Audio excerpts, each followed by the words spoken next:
Good evening, ladies and gentlemen, and also those that are watching by the Council's live streaming at home. We are ready to start the Council meeting tonight. If you could all please stand for acknowledgement of country, diversity, commitment, and the service acknowledgement. I think the acknowledgement of country today is particularly relevant given that it is the beginning of Reconciliation Week this week. And the City of Victor Harbor acknowledges the Ramangeri and the Narrandjeri people, the traditional custodians of this land and the surrounding water.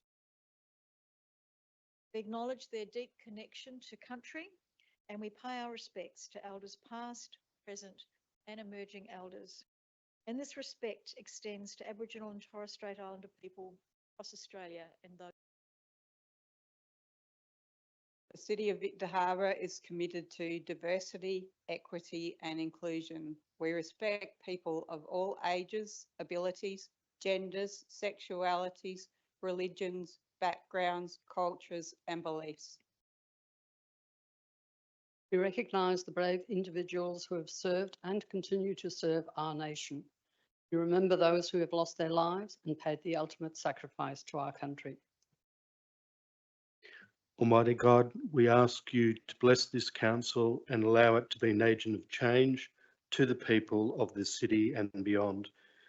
Direct and prosper its deliberations to the honouring of your name and the welfare of the people whom it serves. Amen. And please be seated.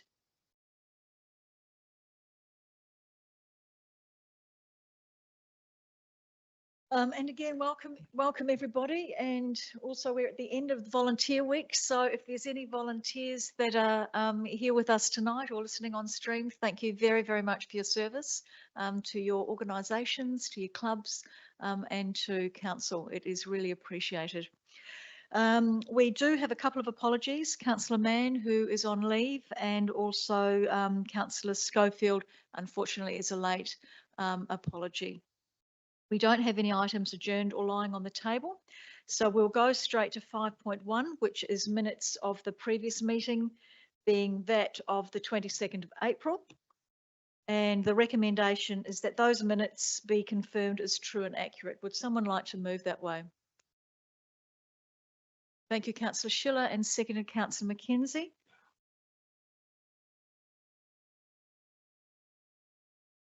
Do either of you want to speak to those? No? Does anybody want to speak to them? Councillor Quaremba.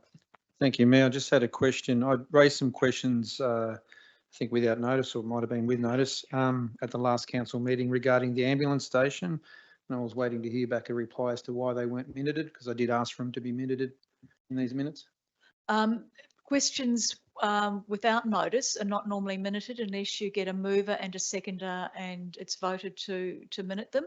Okay. Questions on notice are in the agenda and are minuted. So unless you got a mover and a seconder to minute them, they wouldn't have been minuted. So is that, I'd have to do that prior to asking the questions or as soon as I've asked the questions? You can do it either prior to asking the questions, or you can do it after you've asked the questions. Okay, thank you. It should be in the meeting procedures there. Are there any more questions in relation to the minutes of the previous meeting? No, in that case, then all those in favour? Those against? That's carried. Thank you. 5.2, minutes from the special council meeting on the 29th of April. And the recommendation is that those minutes be confirmed as true and accurate. Do I have someone to move them? Thank you, Councillor Henderson. And seconding, thank you, Councillor Kemp. Do either of you want to speak to them? Does anybody want to speak or have any questions in relation to those minutes? All those in favour? Those against? That's carried. Thank you.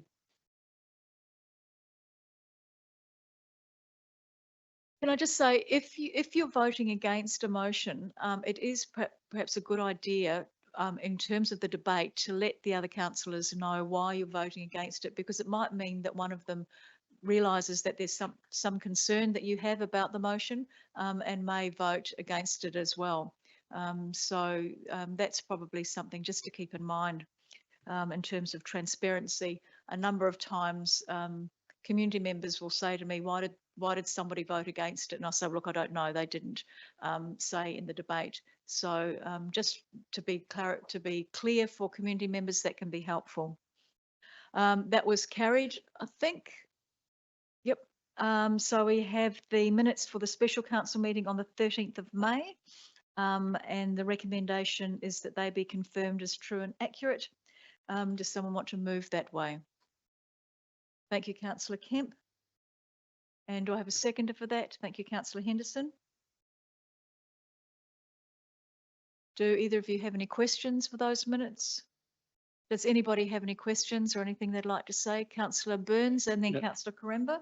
Thank you, Mayor. I was away interstate at that meeting, so I don't know if they are true and correct. I'll be voting against it, but only because not there's any issue with it. I just don't know if they're true and correct because I wasn't at the meeting and I haven't had an opportunity to watch the video yet. Thank you. Councillor Quaremba. Thank you, Mayor. Just in regards to what you said before, that it would be good for the community to find out why we may vote or for or against against minutes. What happens in the motion, any motion? Yeah, I understand.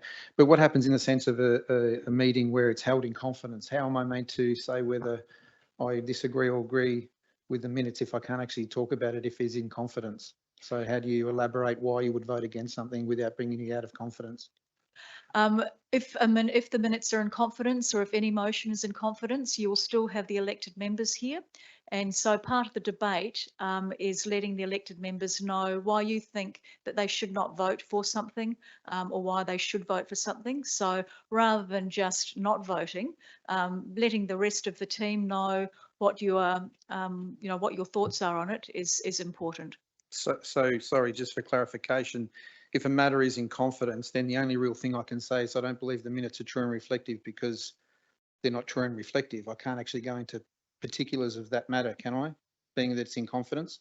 For example, I can't bring up anything that would actually bring the matter out of confidence, and I'm kind of struggling to understand how we could do that.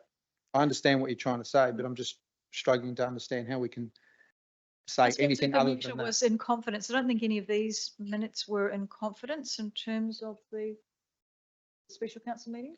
They were. So you may be able to say something about, look, I think the minutes are correct, but I don't agree with the aspects that were in confidence. And that's why I'm voting the way that I am. Okay. So that people know, have got a fair idea. Sure. Thank you. Any other questions in relation to the minutes or in relation to procedure? No. I'll put it to the floor. All those in favour and those against? That's carried. Thank you. So we have two deputations tonight. The first deputation is from the Victor Harbour Gymnastics Club, and Nairi is here. So if you'd like to come up to the microphone, thank you. Yep, bring up the third chair. Councillor Kemp can show you how to use the microphone if you're not familiar with it. Press the big button. Press the big button, that's it. And make sure that you talk into it, because the people that are on the live streaming find it really difficult to hear if we don't talk directly into the microphone. And you have 10 minutes to speak, and that includes question time. Perfect. Thank you. Thank you for having us tonight. My name's Nairi Davis. I'm the president of the Victor Harbour Gymnastics Club. This is Megan King. She's the treasurer, and Sarah Mack, who's our vice president. It became apparent to us that we really need to come to speak directly to you all tonight, because as I'm sure you can appreciate, there's a lot of nuance in councils. There's a lot of protocol, there's a lot of information. And if you're a mere mortal on the outside of that, it's hard to know how to penetrate the inner sanctum and to ensure that correct, accurate, just information is presented appropriately, which is why we're here tonight. You might see up on the screen here the Victor Harbour Gymnastics presentation, so I'll do my best to summarise as we go. If you're a councillor, you will have also had an indenture and a lease agreement emailed out to you by Katie this morning. The mission of the Victor Harbour Gymnastics Club is a place to learn new skills, create lasting friendships and grow in body and mind. The vision is strengthening the community through the joy and challenge of gymnastics for life. Sarah can be the clicker. The knowledge that you will leave here with in our 10 minutes is firstly how to use the clicker. Is our shared history with the City of Victor Harbor Council, who we are as an organisation, our current predicament and our vision for the future.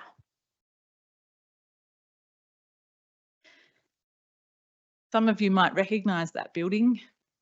What you see before you is Wonderview. The Victor Harbor Youth Club has a rich history of providing activities for young people since the Victor Harbor Physical Culture Club was formed in 1947. Originally a boxing club, the club operated out of the gymnasium, first set up by Mount Bracken and the RAF base during World War II. In 1950, the Victor Harbor Girls Club was formed. 1951 saw the two clubs amalgamating into the Victor Harbor Youth Club. In 1966, the Victor Harbor Youth Club purchased Wonderview, that's that beautiful building there, on Flinders Parade. Wonderview accommodated the youth club activities for some 20 years before it was made available in 1985 to the City of Victor Harbor in exchange for in-use perpetuity of the new Victor Harbor Community Rec Centre, where we still operate today. So in essence, the Victor Harbor Youth Club has, it's a bit clunky, bit slow. So in that time, that's all right, I got it here. A proposal was put forward by the council for the building of the rec centre that is across the road by the minister. It would contain facilities to be operative as per the conditions in the indenture, which you're welcome to read. The Victor Harbor Youth Club made a contribution of $150,000 for the cost of the erection of the community centre in 1985. The legal indenture outlines the proportions of investment as follows: that the high school has a 5/9 percentage, the Victor Harbor Town Band a 1/9, and the Victor Harbor Youth Club 3/9. The licence from the 29th of May 1987 states that this arrangement shall be for a period of 50 years with the right of renewal for a further 50 years. I start with that because there's a couple of things that I'd like to be really clear this evening. That is that we are of the community, by the community, for the community, and we have a long history of investing in this community. We're a not-for-profit organisation, so it's also beautiful to come in at the end of Volunteer Week, because largely we are a community of volunteers investing in our community. It's also become apparent recently that some of this knowledge about being financial stakeholders and investors in key infrastructure in the town has not been shared with you. So we want to put that out there. Who are we now? That's us up the top. At the Gymnastics SA Awards night this year, we won the South Australian Small Club of the Year award.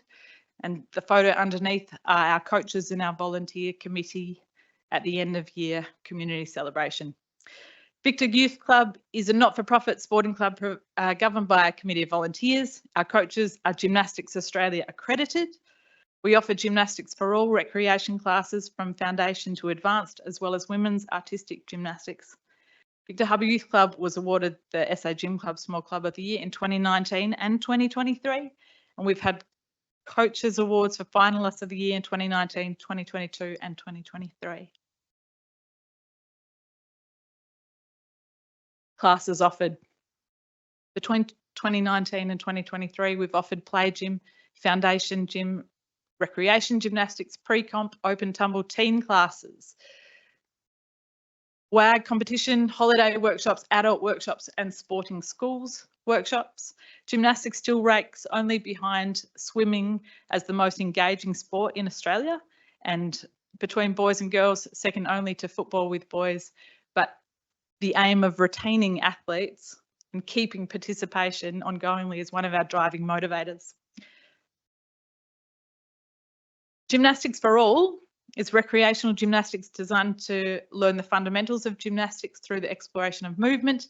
We're driven by move, trust, try as our motto. The competition squad, see up there, is probably the model of gymnastics that most of you are more familiar with. And the competitive program train 3 times a week, but they only make up about 20% of our enrolled 130 gymnasts. Just going to hand over to Sarah now.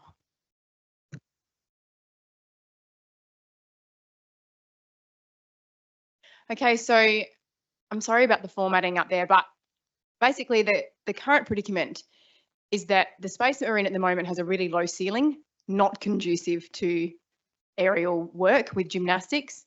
Plus we have limited facility access, plus there is limited toilet access. So we can only use the toilets outside school hours, and tricky when there's basketball on at the same time because participants have to go around the building, which has really becomes a safety issue for kids. At night, you can think about a night like tonight, and we'd have to ask them to go around, which is really not safe. And that means because of those things, we're only able to offer a really limited selection of classes. And what that has resulted in is that we've got a long wait list, and then we have difficulty retaining athletes because we haven't got athletes who can pursue higher level gymnastics because the ceiling's too low, or we can't access a facility when they need to. They can't train as much as they would need to be at that level. And then because of all of those things, we can't retain coaches because they haven't got the employment that they would otherwise have if we were able to offer gymnastics in more time slots. So in terms of the future, this is what we're going for. Our vision is that we'll have a state-of-the-art facility that will accommodate the future of gymnastics in our community, obviously much bigger and broader than what we're currently offering, and a space that has the capacity to host state competitions. And that's going to be a major win for our whole community in terms of an injection from tourism, accommodation, things like that. And what we want to be able to do is partner with council to be really intentional about planning and delivering a larger fit for purpose facility which benefits our community. And we believe that to do that well, it has to be transparent and we have to do it with integrity from all of the stakeholders, every single group that's involved in developing this project and the council. And that's essential. Otherwise, we don't believe that it would work as well as it should for our community. So that's what we're about, and that's why we're here. Thanks.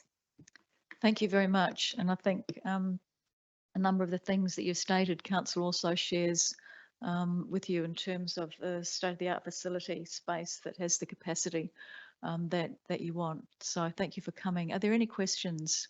Councillor Quaremba and Councillor Burns. Thank you, Mayor. Thank you for coming down. And what's really interesting is you're now the second community group that I believe has expressed concerns in the way we're going about our business in regards to the new sport and rec centre.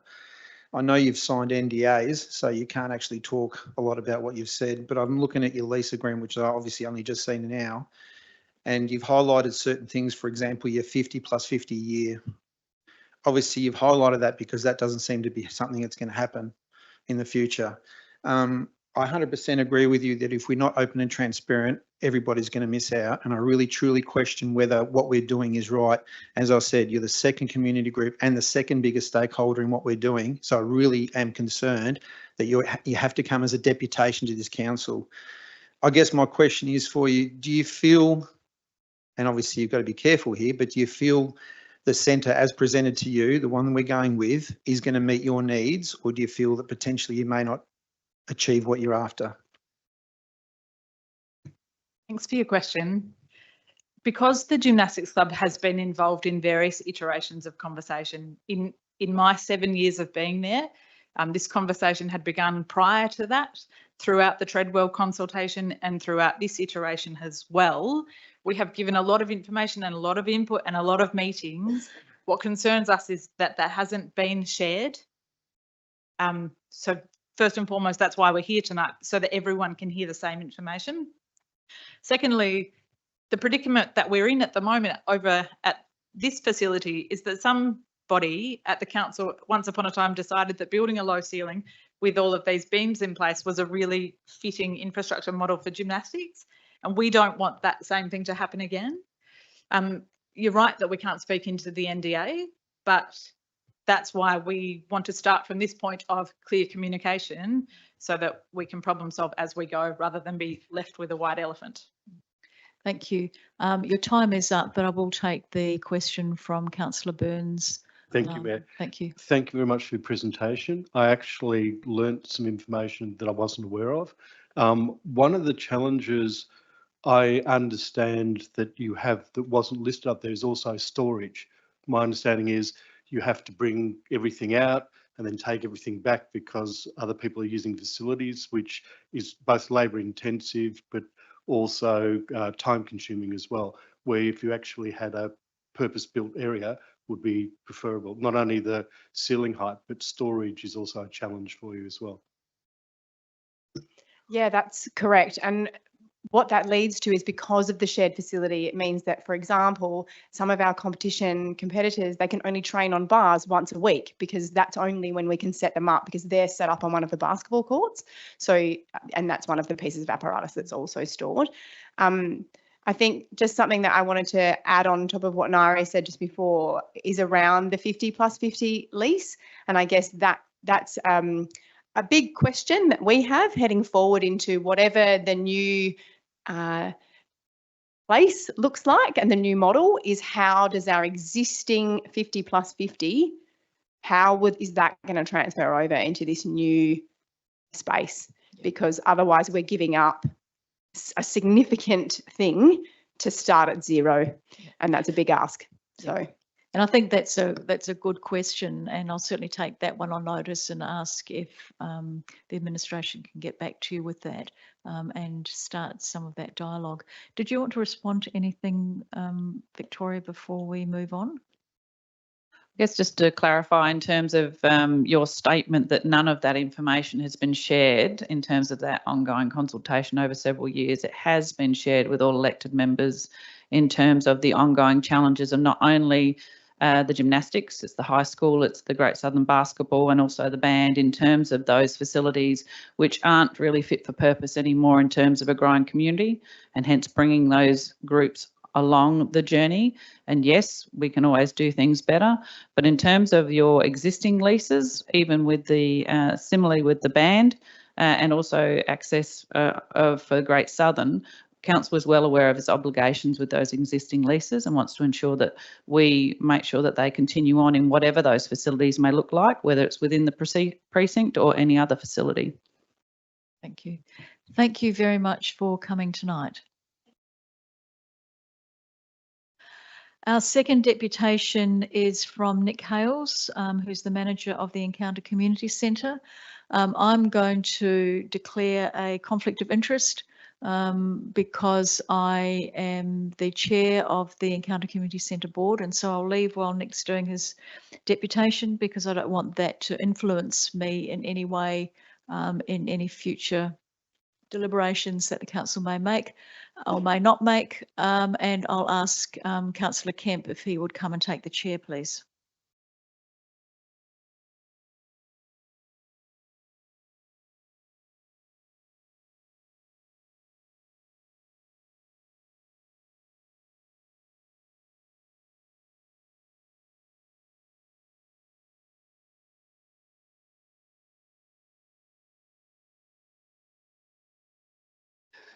Yes, thanks, Nick, for coming along. I don't think I need to explain to you how to operate the mics with your past experiences, and you know the rules and regulations around a deputation. So please present what you want to present tonight.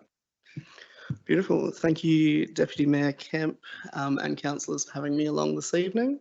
It's a great opportunity to be back in the chamber representing a great community facility that I have the honour of managing for the time being. I'm here to talk to you this evening. It's a continuation of our conversation around our unsolicited proposal that was presented to you back in January, and decision, in principle decision was made at your February meeting, and we've since had release from confidence and a community discussion has been had around it, and it's been formed part of your draft annual business plan and budget.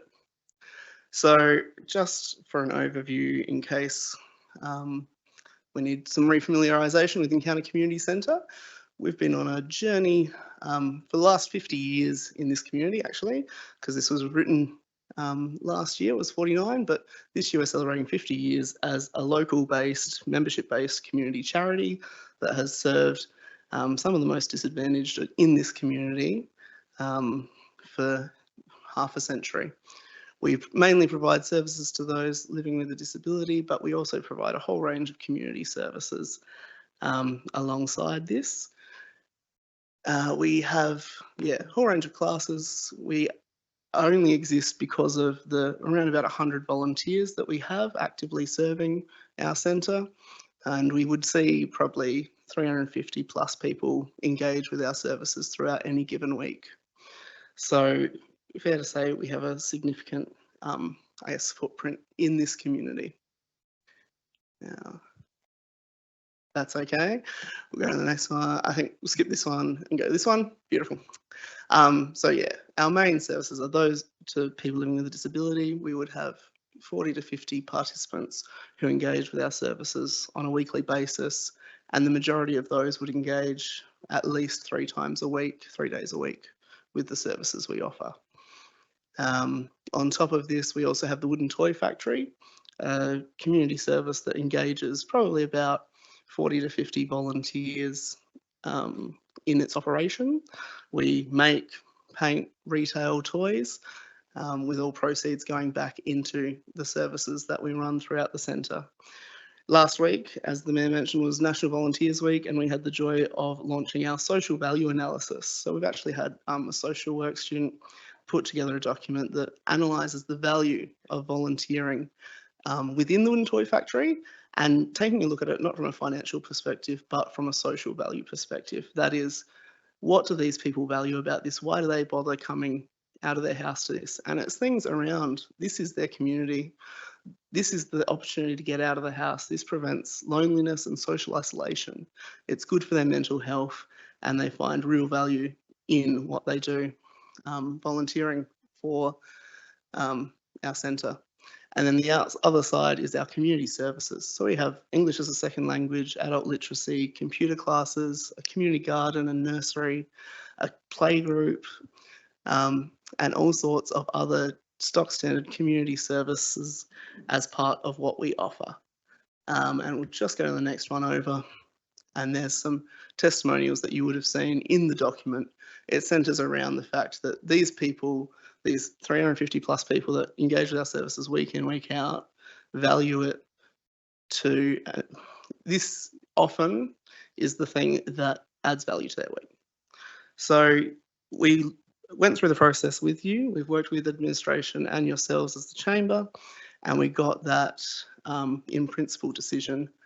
We also thought that just to make sure that you heard the voice of not just what I was writing on paper representing these people, but the voices of them themselves, we've had a petition circulating for the last few weeks. I've lodged that petition with you, with the City of Victor Harbor today, and we received over 364 signatures on that petition in a few weeks. If we had a few more weeks, could easily get it over 500. But that is a number that represents that this community values the proposal that we put to you in January, the full proposal, not half the proposal. And 364 people were willing to put their name to that because they see value in this. So we absolutely thank you for including us in the budget, but we came to you because the risk is that this centre goes insolvent and closes without the support of the council. The ask that we have put to you equates to 0.001% of your operating budget. To put it in perspective, your community services budget is 1.3%. The net you spend on community services is 1.3% of your operating budget. This is the money you put aside to looking after people in your community. This is the money that you set aside to take care of people, engage isolated people. That's $559,000 net. We're asking for $60,000 for 3 years. We've given you a plan on how this isn't a forever thing.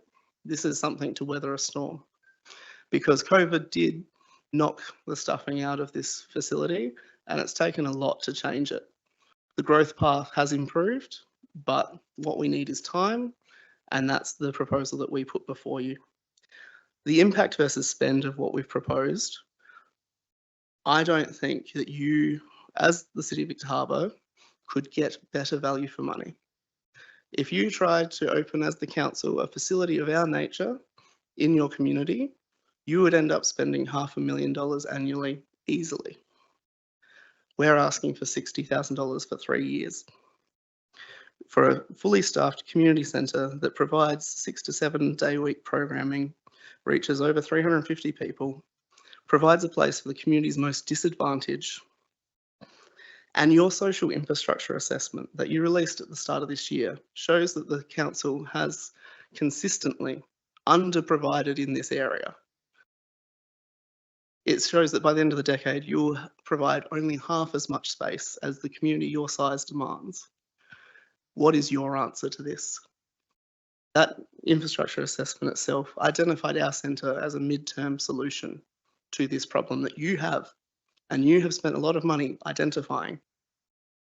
If we close within 12 months, that's a bigger problem for you and a more expensive problem at the end of the day. So we enjoy continually working with council to provide solutions to the issues that our community faces. The ask that we put before you is not much in compared to the amount that you spend on other things. And if we look at your draft business plan and budget, you have already well and truly blown the bank. $30,000 increase in what you have proposed will not change that by more than 0.005%, which is a nothingness in comparison to what you have chosen to spend on outside of that. So I'm lodging this petition with you. I'm here once again representing the 350 plus people that engage with my organisation on a weekly basis, and ask that you hear our voice, you hear what we're asking for, and you allow us to keep partnering with you to provide something to our community that we have done for the last 50 years, and we hope to do for many, many more moving forward. Thank you. Thank you, Nick. And how much time do we have left? 2 minutes. Time for questions. Councillor Quaremba. Thank you, Deputy Mayor, and thank you, Nick, for the presentation. You mentioned that you look after the most vulnerable, and that is true, you do. There's a lot of people there with severe intellectual disabilities.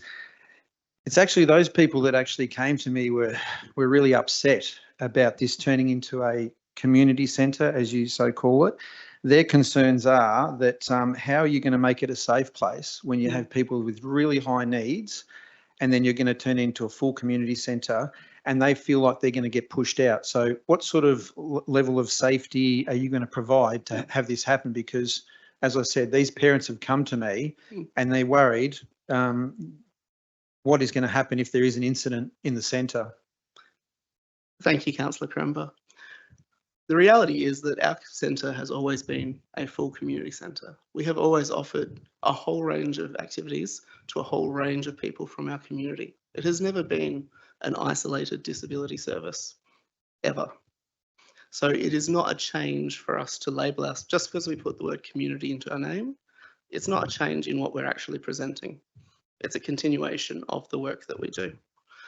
In relation to those specific concerns, our 100+ volunteers all have working with vulnerable people clearances and screenings. They are provided training. And so therefore, the massive people, both paid staff and volunteers within the centre that are equipped to deal with a situation should it arise, is more than enough to take care of that situation. Okay. And just one further question. So you're saying it's 60,000 over 3 years, or is it 60,000 per year for 3 years? 60,000 per annum for 3 years. So it's 180, per annum for 3 years. So it's 180,000 and no more ongoing funding after that? That is the ask at this point in time. Okay. And the other thing that was raised to me also by some of these community members is that they're concerned because most of your funding currently comes from NDIS, is that right? Correct. And they're worried that some of the funding, and obviously I'm assuming you'd be happy to open your books up to the council because you are asking for ratepayer money here, right? So I guess their concern is that any of the sporting clubs are, absolutely. Yeah. So their concern is that some of them haven't actually even been built correctly, and they're questioning how the centre is being managed at the moment. That's just a question that's been raised for me. So I guess before we hand over council money, could you ask your question, please? Yeah. So are you happy to open up? Sorry, apologies. Are you happy to open the books up to the council prior to handing over, or ask or for us to approve these funds? Absolutely happy to provide you the financials that we provide the ACNC. I'm Okay. also happy to show you our certificate of audit that shows that we've been billing continuously in line with the NDIS price guide Okay. and rules and regulations, Wonderful. unlike unregistered providers within our community. Awesome. Thank you very much. Thank you, Nick, for coming in and giving your presentation. As you are aware, we're still going through our budget deliberations, so hopefully there'll be some good news at the end when we make our decision. Thank you.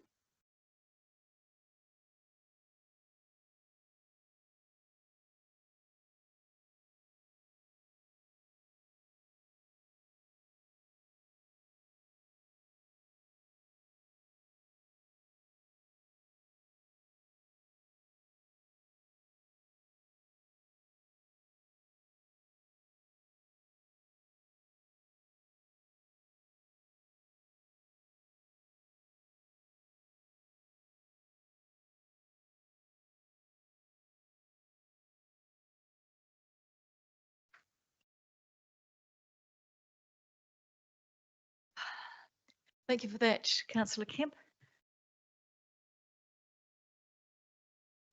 We now move on to questions from the gallery. And Terry Andrews, you had some questions? Or a question rather? Yes, Mayor. Unfortunately, as you know, all councillors have received a letter tonight. So Sorry, therefore, let me hang up. just stop. So therefore, I'm sorry. I'm after your questions from the gallery, and you posted your question in. We'd like to stick to this. Thank you very much. Otherwise, I'll have to ask you to leave. I'm prepared, as I said, as I was going to say, I'm prepared to leave that question until such time as that conflict has been resolved. Thank you, Madam Chair.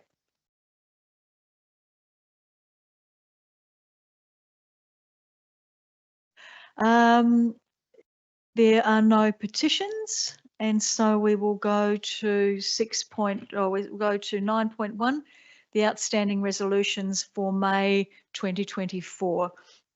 The recommendation is that council receive and note the outstanding resolutions. If I have someone to move that way, thank you, Councillor Henderson.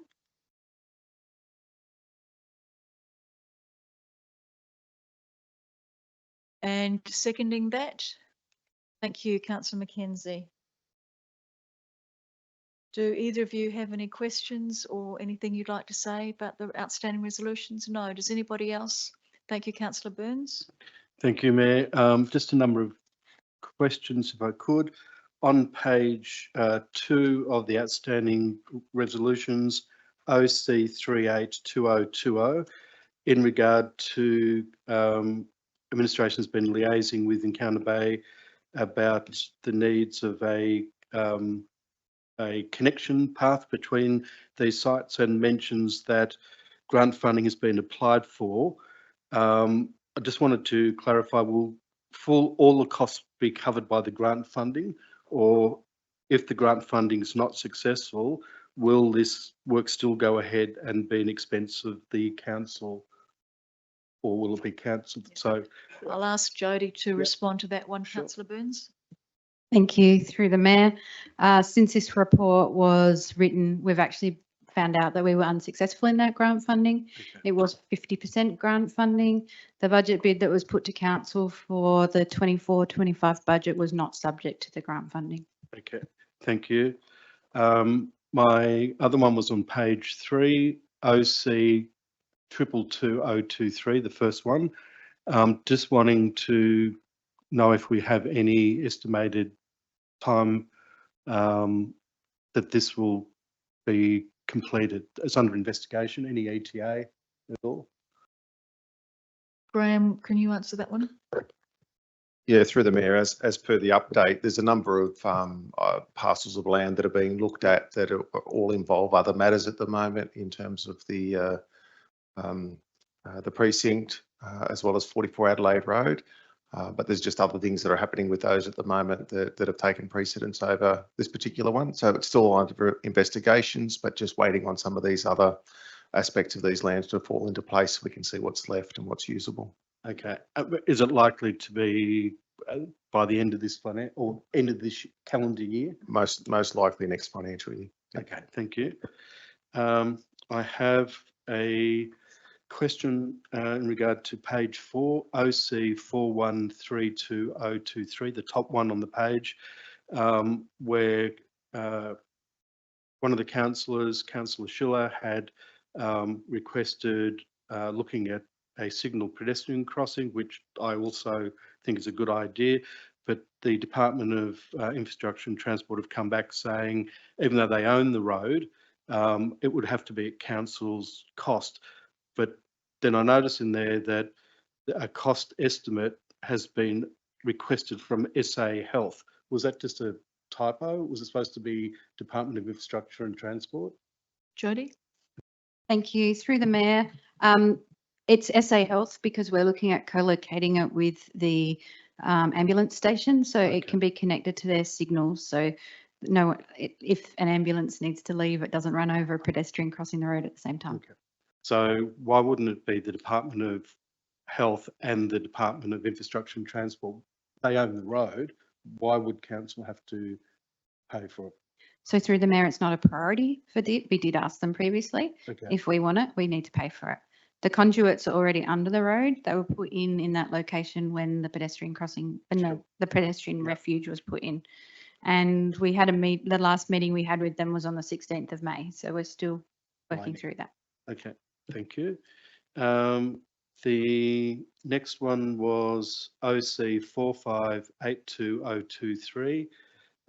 This was, I just wanted to question whether that stage 1 detailed design and construction documentation, I'm assuming that is related to a further resolution, but is that the fire and safety compliance work, or is that separate? Through the Mayor, no, it was the holistic stage 1, which was the cinema end of the Arts and Culture Centre proposal. Yeah. The fire and emergency services upgrade work has come about since then, so it's probably delayed some of that, but that's what that one's about. Okay. And the next one is OC 302024, the second from the bottom, to do with the I just wanted to know that work is going to be completed before June. Is this still the case?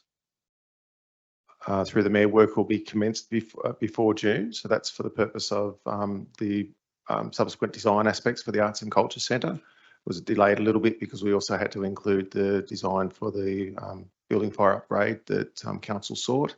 But it's about to be commenced, so we have appointed. It's about to be commenced, but it is over 2 financial years, that particular project. Okay, and my last one is on page 5, which is OC 112024. Just wanting to check in regard to the storm and flood water costings. Is there any budget implications for the 2024-5 budget? Through the Mayor, that's the last one on that page, is it? Correct? Yes, it was. Yes, Correct. so no, there's no cost to the council for that SES training other than the room hire. And we're looking at combining it with some other councils. Right, thank you. That's it. Are there any other questions in relation to the outstanding resolutions? If not, I'll put it to the floor. All those in favour? Those against? That's carried. Thank you. 9.2 is the review debt recovery policy, and this went to the Audit Committee last time. There were some minor changes that they made, but they endorsed it. And you'll probably note in the minutes of the Audit Committee, they talked about how we don't charge enough probably for the community groups that we hire out venues to, but the recommendation is that council adopt the review debt recovery policy as provided in your attachment A. Do I have somebody to move that way? Thank you, Councillor Kemp, seconded by Councillor Schiller. Do either of you want to speak to that? No. Councillor Schiller? No. Does anybody want to speak to that? Councillor Quaremba and then Councillor Burns. Thank you, Mayor. Just a question in the commentary. We talk about the need to identify and consider individual cases of genuine hardship. Do we have a definition of genuine hardship, or is it up to someone to decide what is considered genuine hardship? Is it something that administration do, or is it elected members, or? Kelly, could you perhaps answer that one? Thank you, through the Mayor. So the policy does have a definition of financial hardship, which means experiencing a lack of financial means, ongoing or temporary, but does not include circumstances where a person chooses not to meet a liability for an unpaid debt. Essentially what our process is that we go through is we ask for a basically an income and expenses statement from people, as well as a explanation for why they're applying for that. And there's a number of checks that we go through in order to assess that financial hardship as well. In complex cases, sometimes we ask for an external provision of that information. Okay, thank you. Councillor Burns? Thank you, Mayor. Just to say I'm happy to support this. It went through the Audit Committee. There's a lot of discussion and the changes have been implemented, so I'm happy with it. Thank you. Any further discussion? I'll put it to the floor. All those in favour? Those against? That's carried. Thank you. 9.3, the Community and Sporting Leases, Licences and Financial Assistance Policy. And the recommendation is that Council adopt the reviewed policy as provided to you in attachment B. Moving that way, Councillor Henderson, and seconding that. Thank you very much. Councillor Quinton. Brain dead then. Do either of you want to speak to that? No. Does anybody want to speak to that? Councillor Burns and then Councillor Quaremba. Thank you, Mayor.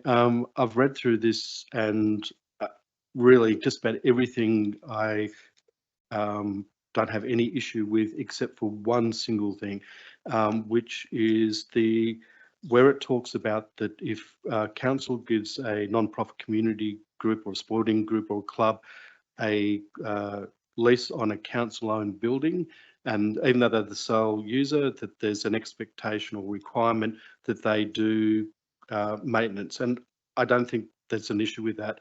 But under the definition of maintenance, it also includes minor and significant structural work. Now that could mean replacing the roof or rewiring, whatever, which the clubs may not be able to afford. And given it's a council-owned building, I think it just concerned me what was meant by significant structural work. Perhaps if there's a clearer definition, that would help. Kelly may be able to answer that one for you. Thank you, through the Mayor. So the intent of that is to allow for flexibility with the individual leases. So it probably does depend on the group itself and their capacity. And so generally it's maintenance only anyway on something that's structural. It wouldn't be actually replacing a roof as such, but they may be required to do maintenance such as cleaning gutters and all those type of things. So the intent of the policy is to allow that, but the clubs still get the opportunity to either negotiate or look at their lease when that comes up. Councillor Quaremba. Thank you, Mayor. So all the red changes, they're statutory requirements, they government requirements? Is that? No, some of them are actually updates of dates and changes to council's community plan dates. They're not all statutory changes. Okay, and the blue stuff, that's the stuff that council administration have added in? Correct, and we've been through the audit committee, and the only change from the audit committee was to ensure that it reflected the Pacific community plan policy as to why council is around supporting its community groups, hence all the peppercorn rental is that we want to basically enable our community groups to have access to these facilities. And that was one of the comments that the audit committee did state, that they feel the council was very generous because pretty much most of its leases are peppercorn. Yeah, okay. I guess my question is, we've added non-for-profit in there, and you know, non-for-profit,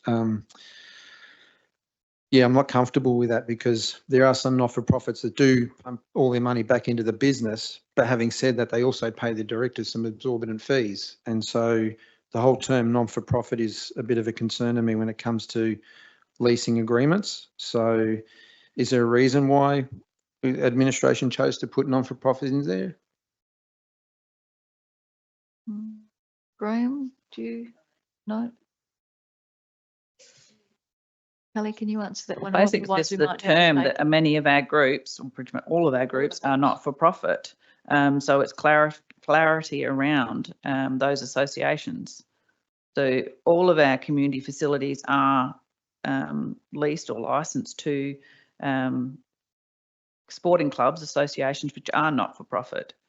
We're not talking about, I know what you're referring to, because there are many not for profit organisations, but this is our community facilities.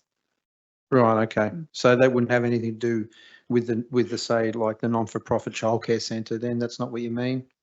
You're just talking about sporting groups? It's mainly, well, it's about any organisation, but again, if they were to enter into a new lease, then any new leases, we would need to review and look at the organisation which is looking to lease from council, Okay. and it's what only- those terms and conditions would be. A peppercorn rental, the decision of that would need to come back to the chamber as to what those terms and conditions are. Right, and that's strictly on council-owned buildings, Yes. nothing else. Okay, wonderful, thank you. Are there any other questions? Councillor Kemp. I have a question for the CEO.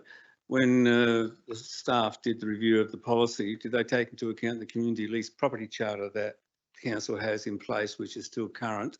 Because this is the working notes and document that goes to community groups, can understand what's the role of council and what's the role of the leasee, where the policy doesn't specify that. So is this still current, or has it been reviewed, or you go review it? I will need to take that on notice in terms of who looked at what. My understanding is yes, they would have. I know that we are still reviewing our commercial lease policy, which sits separate to this, but I can take that on notice. Thank you, Victoria. Are there any further questions? No, I'll put that recommendation to the floor. All those in favour? Those against? That's carried. Thank you. 9.4 is the behavioural management policy, and the first recommendation is that council adopt the reviewed behavioural management policy as provided at attachment A. Would someone like to move that way? Thank you, Councillor McKenzie, and seconding Councillor Schiller. Can I also ask a question? I can second it and then ask. Yep, sure. My question is, if we adopt the policy that as it is written at the moment, our second part of our motion is relating to the responsible person who will be responsible for section 75G. And my question to administration is that would it be more appropriate to allocate the two responsible people that are existing to be responsible for that section of the Act as well? And that way, when a case is coming across a responsible person, that allocation could be set with that case with whoever happens to be responsible for that case at the time. That certainly makes sense to me, Councillor Schiller. I'll ask the CEO for her opinion, but I think having another person as a responsible person in relation to 75G can complicate things if, for example, you as a responsible person, because you're one of the responsible people, looked at part of a complaint and then somebody else was allocated for the last part of the complaint. For me, it makes sense to have the responsible persons that are responsible for looking after the complaint to also be the responsible person under 75G. But I'll ask the CEO her opinion on that, and you might want to change recommendation 2 if that is something that fits better with the elected body. Victoria? Through the Mayor, it really is up to the chamber. It's an option of whether you appoint an additional member to be a responsible person under 75G. The council can choose to select the 2 officers who are already additional responsible persons under the behavioural management policy, or one of those, or someone completely different. It's really up to the chamber. I personally think that it makes sense to have the 2 responsible persons that council selected previously as also responsible under 75G, rather than it being shared around and even more overly complicated than it is. So somebody might like to move, although we've got a mover and a seconder for the first motion. If you want to get rid of that motion first, then go to the second motion, which could be appoints the current responsible officers as the responsible persons under section 75G. Question, would we therefore, that means we would need to amend the policy to reflect that? You could add and amend the policy to reflect that. I'll put the motion up if you would give me a well-written version of it. That would be great. While we do the first recommendation, I could ask the perhaps CEO to think of the wording around a motion that you can put up. So the first recommendation, we've got Councillor McKenzie moved it and Councillor Schiller seconded it, that council adopt the review behavioural management policy. Would either of you like to speak to it? Councillor Schiller? No? Councillor Kemp? In the policy, it talks about on page 3 of 17 that the complaint relates to or involves the mayor or deputy mayor, one of the 2 council members that have been appointed by council. So we've already gone through that process of appointing, so why are we doing it again? Because this relates specifically, from my understanding, because I asked that same question, this relates specifically to 75G. The mayor and the deputy mayor are the only ones that can refer to 75G. The other 2 responsible officers, from what I've been made to understand, can't, which is why you need another responsible officer who can. I just think the other 2 responsible officers should be able to. My understanding of the Act and 75G2 is about how you appoint the responsible persons outside of the deputy mayor and mayor. Through the Mayor, correct. And you have, it's an answer to Councillor Schiller's question. It's already provision in there that the 2 existing responsible persons could be the council, but the council needs to appoint them under 75G to be responsible persons under 75G. So Councillor Schiller's question is already incorporated in the policy, but it can be done. But this is it is a separate appointment. You've appointed 2 additional responsible persons to be responsible persons under the behavioural management policy, not for the provision of section 75G, which is the health and safety requirements under the Act. So you need to appoint them separately to do that. Yeah. And I think it makes sense for the 2 responsible officers to be appointed for that, rather than get a third one who's only responsible under 75G, but it isn't responsible for anything else. I'm still talking, thank you. I'm not happy about, I'm not against the appointment of the 2 officers who have already been appointed under the policy, but I do have a problem with a statement on page 26. It's recommended that the council appoint another council member as a responsible person under section 75G2 of the Local Government Act to provide an alternative option should a matter involve the mayor. So if the mayor's not happy with the deputy mayor, then the mayor can choose another responsible person to review the complaint. Through the Mayor, I wasn't at the workshop, so I don't believe that is the intent. The intent is if the matter involves the mayor and the deputy mayor, then there should be another responsible person to assist in that matter. Thank you for the clarity around that. So again, I'll, as long as that statement doesn't include, in other words, be actioned as, because it's in the commentary. at this stage, I will support it. But then when we go to question recommendation number 2, then we'll wait and see what happens there. Thank you. Thank you. Councillor Quaremba, you wanted to speak? Sorry, I'm just really confused right now. So 75G is in relation to the work health and safety requirements in the Local Government Act. Does that also, is that under the umbrella of the Work Health and Safety Act statewide? No. So through, oh, sorry, Maya. The 75G is under the behaviour management policy and complaint procedure, basically.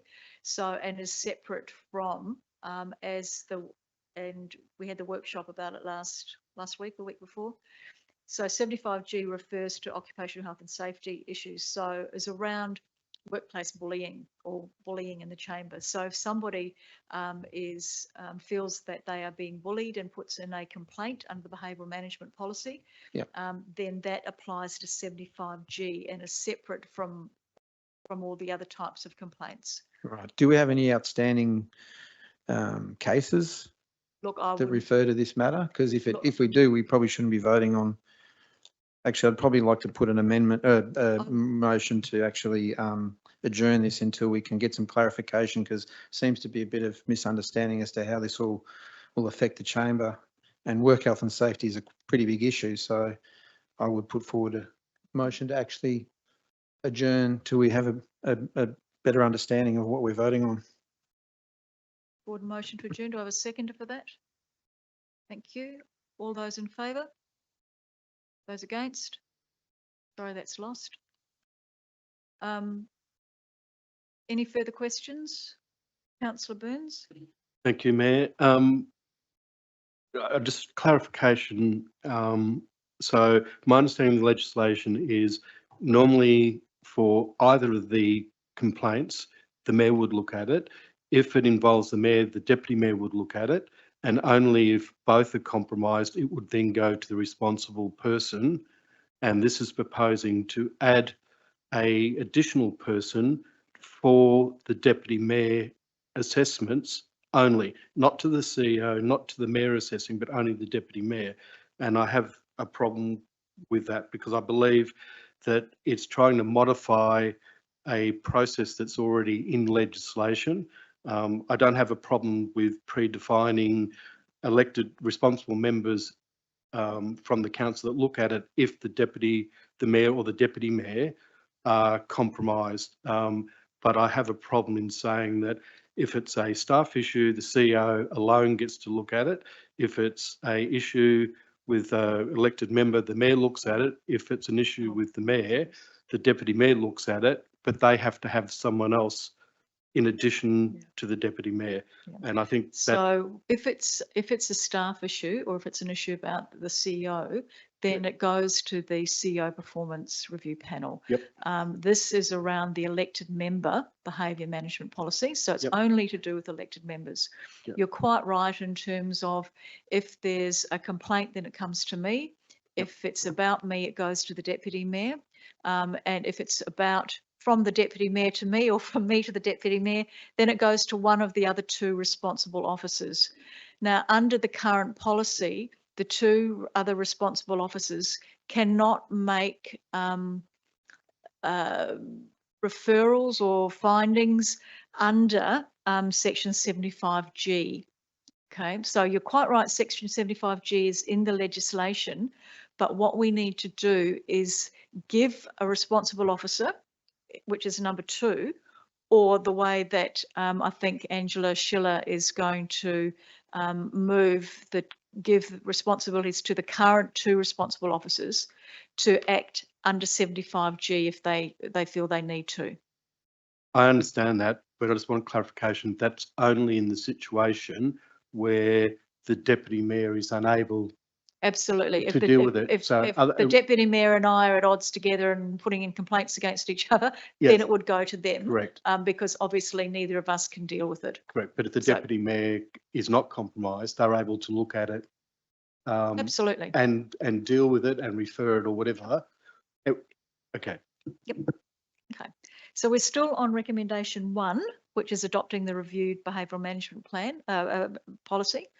Any further discussion on that? All those in favour? Those against? That's carried.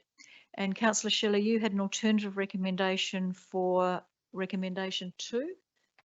And I'll just If ask. someone would like to read out what has been written.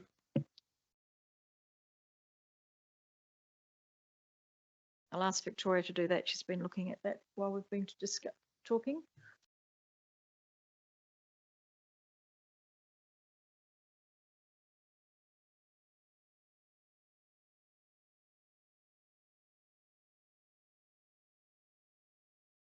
So through the Mayor, Councillor Schiller, my understanding is your recommendation is that Council appoints Councillor Schiller and Councillor Henderson as the responsible persons under 75G2B of the Local Government Act. You're just stating and making sure that the provision of that was in accordance with the policy, where the policy does enable that to happen. So the Act states you can appoint an additional member to be the responsible person. And will that motion future-proof us so that obviously that will tie it to our responsible people in the future? If you cease to become a responsible person, then it wouldn't. So I wonder whether or not the motion would be better saying appoints the current responsible person or the responsible persons. Yes, I think we're not tying it to our existing responsible people, we're tying it to whoever the two responsible people are in the future. If a case comes across and it's been allocated to one of the responsible people and it affects 75E and G, then that will future-proof that both areas of the legislation can be looked at by the same responsible person. I'd put then the responsible persons also to be the responsible person. I'd put the word also to also be. I put that word also in there. I actually think you need to have clarity around who they are. Well, and I know believe you who need they to are. name them in the resolution. Because otherwise it just says current when. I believe you still need to name them. Wouldn't it be current under when that policy would be enacted? So if I was putting in a complaint against Councillor Henderson, then it would be now when I put in a complaint. If in 2 years' time I put in a complaint against you, it would be current from when I put in a complaint, who the responsible officers are. There'll always be a responsible person. And so we're appointing the current responsible person to also be the responsible person under 75G.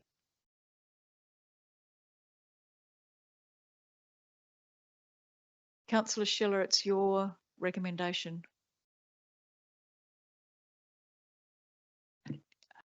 I believe that if we're putting this specifically to the two responsible people, I don't see that it needs to be named in this motion because it is tied to whoever the responsible people are. Yep. So the motion currently reads that council appoints the two responsible persons under the behavioural management policy to also be the responsible person under section 75G of the Local Government Act. Are you happy with that motion? long as the seeking clarity from the CEO to make sure she can't see any problem with that motion. Yeah, through the Mayor, I've included the words under the behavioural management policy, so it's specific. It's just in terms of, for me, for administrative relating back to, well, who has been appointed as a behavioural management policy responsible persons. I now will be able to identify them and know they are also under 75G. It's just in terms of a resolution should really stand on its own. I shouldn't have to be going back and finding where it was connected to something else, where this does provide some of that clarity. Thank you. Do I have a seconder for that? Have a Thank question. you. I'll just get a mover and seconder first. Thank you, Councillor Quinton. Angela, do you want to speak to your motion? Well, I've pretty well spoken to it already. Basically, it's trying to, if a case comes through and it's not to do with the mayor or the deputy mayor and it's been assigned to one of the other responsible people, that will allow the case to be seen by the single responsible person rather than allocating it to multiple people on the same case. Thank you. Councillor Quinton, do you want to speak? No. Councillor Burns. It was just a simple reminder to everyone in the chamber that if you have a conflict of interest, you needed to declare it before we went through this motion. Everyone's aware of it because it's said at the beginning. And whilst I can't point out where I believe there is a conflict of interest, I just wanted to remind people under the Local Government Act, you are obliged to declare. Thank you, Councillor Burns. Does anybody else have anything they want to say in relation to this? Councillor Kemp? Just a question to the CEO. Would this resolution change the policy? Because in the policy it doesn't refer to the additional 2 responsible people to be appointed to 75G. So should it be in the policy? We've already passed the policy. So we've got to review the policy again and vote on it.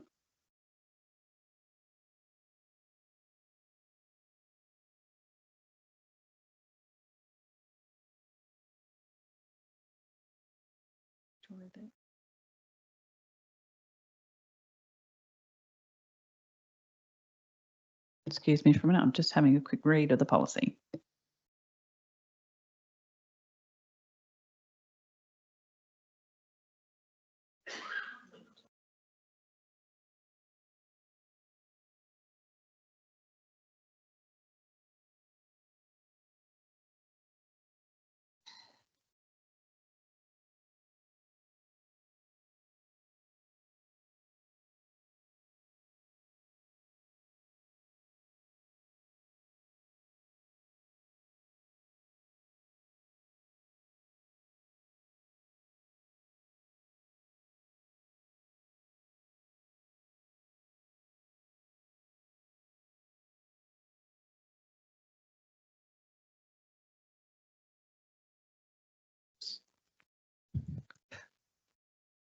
Okay, you don't have to change the policy because this is specifically about section 75G.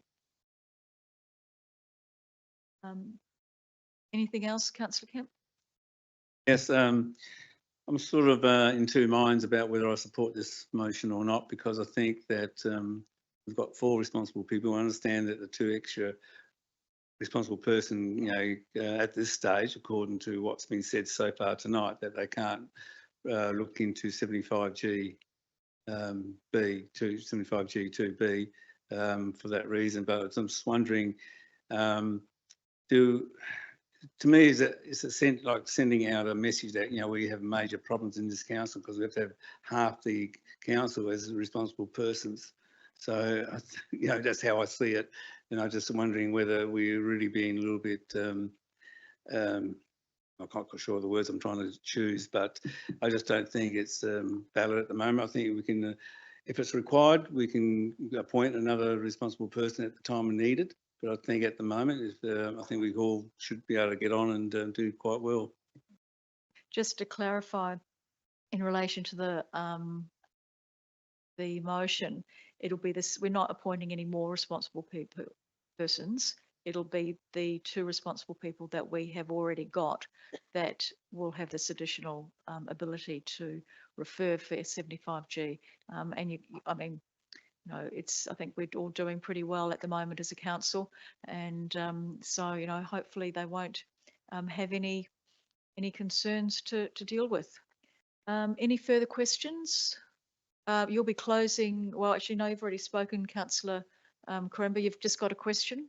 Thank you, Mayor. Not sounding facetious, I'm just a little bit confused exactly what we're voting on, because I just heard Councillor Schiller say that and correct me if I'm wrong, but if the mayor and the deputy mayor aren't involved, then it goes to the responsible people. But I thought the whole point of this was the opposite. Is that correct? I'm getting mixed messages Okay, here from so- administration and Okay, the so council, so I just want clarification. The recommendation is that council appoints the two current responsible persons. So we've got two responsible persons that council's appointed.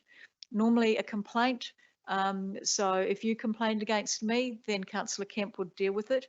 If I complained against Councillor Kemp or Councillor Kemp complained against me, then one of the other two responsible people will deal with it. Okay.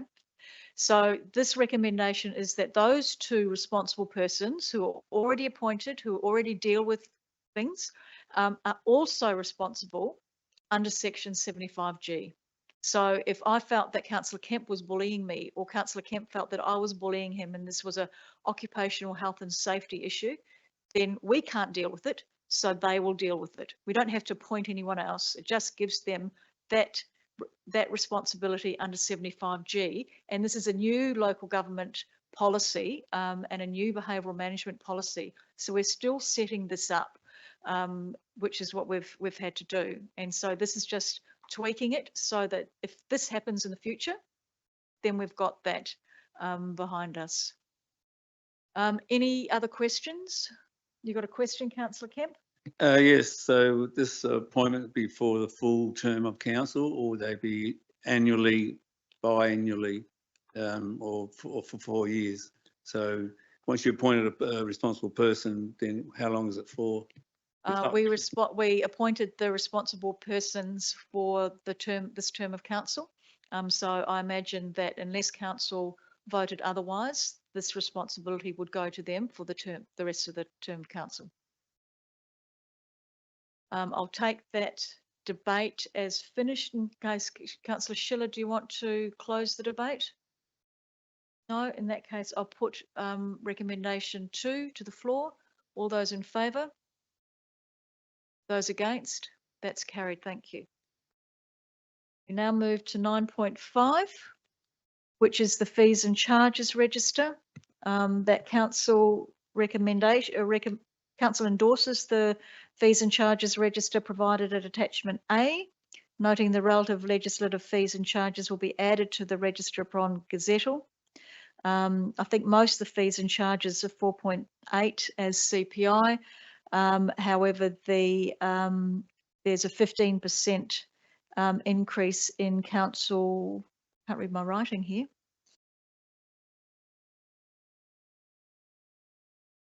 Cemeteries, which is something that council agreed to when we did the cemetery review a few months ago.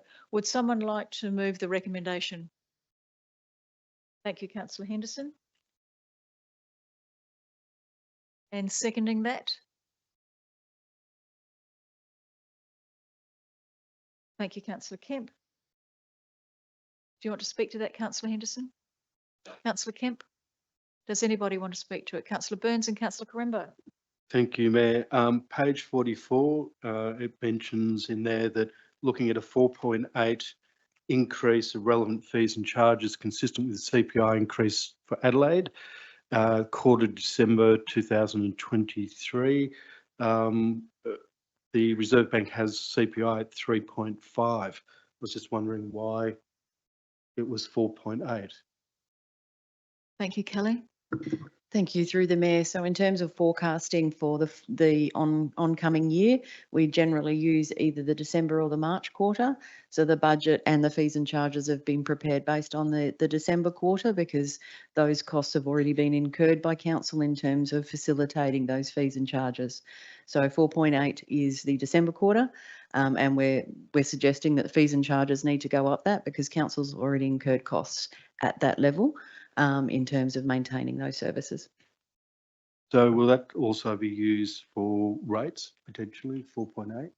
That's correct. That is what has gone out to public consultation. Any further, Councillor Quaremba? Thank you, Mayor. I've noticed that a lot of things have gone up a little bit, or, you know, like CPI. Just a question, under cultural services, what's the makery?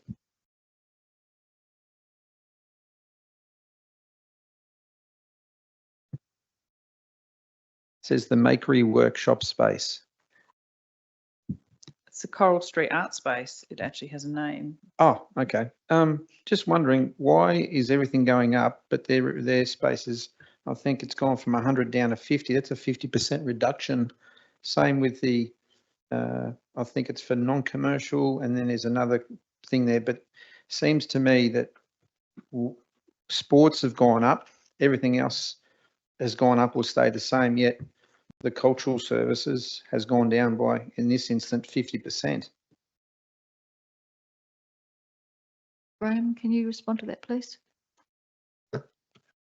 Sorry, through the Mayor, I'm not entirely sure, although I would suspect that it's to encourage use of the space. So there hasn't been much of a take up of the space, perhaps, and it's to encourage use of the space. Okay, I guess, I don't know, just looking at it from an outsider, I guess, is what sort of message are we sending though if we're charging everything more? For example, the boat ramp has gone up, some of the sporting highs have gone up, and I understand why you want to try and encourage people to use it, but wouldn't you at least keep it the same, or, you know, what sort of message potentially we're sending? Are we sort of a bit of favouritism here, or just asking? I think as Director Pathouse said, that we're trying to encourage use of a space that hasn't been utilised as much as it could be, and everything else that we can is going up just as CPI. Are there any further questions? Another question, Councillor Quaremba? Yeah, just a follow-up question.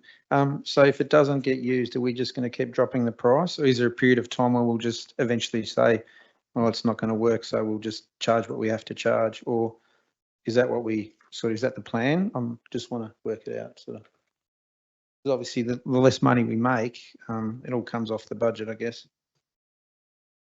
Through the Mayor, it's a fairly recent space that Council approved maybe 12 months ago now. So it's taken a while to bring it together and to bring it online. Certainly if it doesn't encourage you, sorry, and I was going to say, so perhaps the initial fee might have been too much of a stretch to start with. So there's a level of rectification that this document anticipates. Should it not have the desired effect, Council may well have to reconsider the space if it wants to continue with such a space. So that'd be a service decision for Council at the right time. Thank you. Is there any further discussion? Councillor Henderson, did you want to close the debate? I'll put it to the floor. All those in favour? Those against? That's carried. Thank you. We now move into the 2023-24 March budget review, and the recommendation is that Council endorse the review as presented in the uniform presentation of findings at attachment A. I'll ask for a mover for that. Councillor Henderson, thank you. And somebody to second that. Thank you, Councillor McKenzie.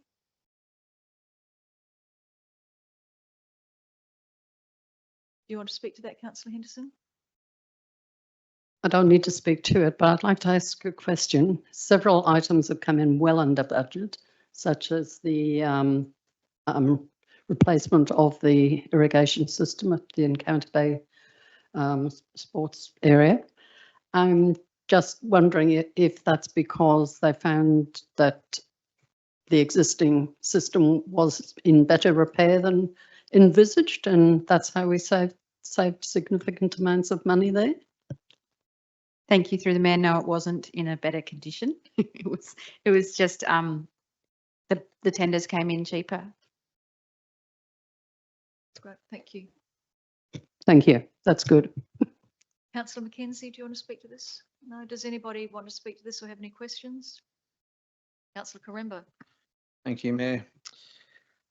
The budget review, it's the gift that keeps on giving. Just a question, 262,000 increase in labour costs. Sorry, was that the cinema, or what's the labour cost, the labour hire cost actuals? Because I did read somewhere that the cinema labour costs had gone up by 150,000. That was something to do with, I think, employee changing age and stuff to that effect? Is that Country SA Is that? contract? Graham, can you? Sure, respond? yep, through the mayor. It's a combination of things, but it does relate to the cinema, councillor Quaremba. Yep. It's a $52,000 shortfall that was actually budgeted in the first place. So effectively that was an error in budgeting. There's a few other things that have happened in that space as well. But with respect to the actual staffing or wages component, that was an error in budgeting, I believe, on the basis, I've drilled into it a little bit deeper to work through that. About this time last year, as budget was being prepared, or around about the first quarter, we were looking at perhaps finishing up with the country arts arrangement. So some of the costing was done around how we might take that in-house per council. So I think some of the numbers got mixed up into that. Okay. So we're not going to continue with Country Arts SA, and we're looking at taking this on board, I think, from memory. So this won't be an issue then moving forward, we hope. Through the mayor, sorry. Yeah. It's still a decision for council to make. So at the moment, council decided not to proceed with that on the basis of the draft annual business plan and budget. The agreement that we have is still in place for the first quarter of next financial year. So we're still doing a bit of work to that in anticipation of bringing it to council before the end of the first quarter of the new financial year. The view there will be to either renew the agreement again or to finish up the agreement and to take it in-house. Okay. And if we do go with Country Arts SA, their contract, does that stipulate a fixed cost, or is there variables in there that we can't account for? Overtime, those sort of things, or how tight is the contract, I guess, is what I'm looking for. Yeah, through the mayor, it does make it a bit hard to try to fix the cost. So part of the ambition would be to have a better control of it. Hence the notion of taking it in-house as part of council staffing contingent. Okay, just one other question. We set the ticketing price, don't we? Country Arts SA doesn't. I think that was in the last motion. Yep. Yes, through the mayor again, council sets the ticketing price. Okay, correct. Thanks. Councillor Schiller, then Councillor Burns. This last quarter is an sort of awkward time where we're looking from our figures from March, and we're into our last quarter of trying to get projects done, and how we can judge what's on track and how we'll see that come to the chamber either prior to the end of the financial year. Just looking at our operating, the surplus at the moment is at about 10 million in the March figure, not the current figure, which was something completely different again. So how us as a chamber can have a better thumb on what's actually happening out there with projects within the next few weeks, for instance, before the year rounds up. Through the mayor, yes, very good question. We are looking to actually hold a workshop with members so we can seriously look at those items we can foresee will need to be whipped into the new financial year and what impact that would have. We are still very much at that pointy end of a number of projects. Some of those budgets don't get delivered till right at the end. So both mainly our capital items, in terms of those are being whipped, we want to present them to council to give you a really good understanding of what projects we see and how much to be whipped. And then obviously you will receive the end of the financial year final statements, which look at our operating and any other savings we've been able to identify within the current budget. Sorry, when will that occur? The actual, September, October is usually when we will see the end of the 23-24 financial year. But in terms of a workshop with members about what will be whipped, I'll need to have a look at what dates we'll look at that. Councillor Burns. Thank you.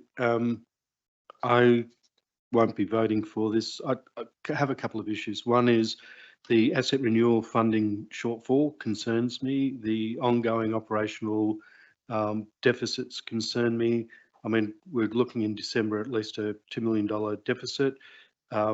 Yeah, if I was very comfortable, be able to get that down before the end of June, but I'm concerned, so I won't be voting for this. I think we are overspending as a council, and I don't think we are managing the costs and things as correctly as what we should. And we heard a deposition from the community wanting to $60,000, and yet we're overspending to the region of about $2 million. It really concerns me. We should be focused on things that the community need. So.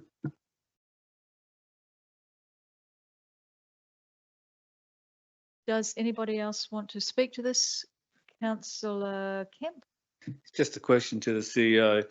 With the capital decreases in the budget, have you identified any productivity gains by the reduction in the amounts? Not through the capital reductions, that's obviously through quotes that have actually come in less than what we originally budgeted for. If you're referring to the corporate system or any other productivity savings, we've obviously been looking at those throughout the year, but the capital ones, no, that's usually around the delivery of the project coming in under budget in terms of what we've actually gone out for tender. Is there any further discussion or questions in relation to item 9.6? Councillor Henderson, do you want to close the debate? No. In that case, I'll put it to the floor. All those in favour? Those against? That's carried. Thank you. 10.1, the Urban Growth Management Strategy discussion paper. I'll do the recommendation en bloc unless anybody doesn't approve and wants it done separately.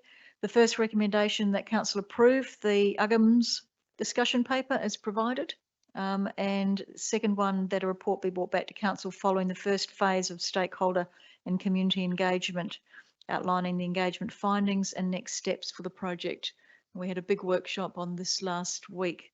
If somebody would like to move the recommendations en bloc. You happy en bloc, Councillor Kemp? And seconding that? Thank you, Councillor Burns. Do you want to speak to that, Councillor Kemp? Yes. This document on the biggest strategies that this council's undertaking, because it sets the future of what happens with our urban growth, what lands are available for housing, what lands are available for industries. And it's great that we're going to do a series of public consultations in this process so that get some good feedback from our community. Councillor Burns?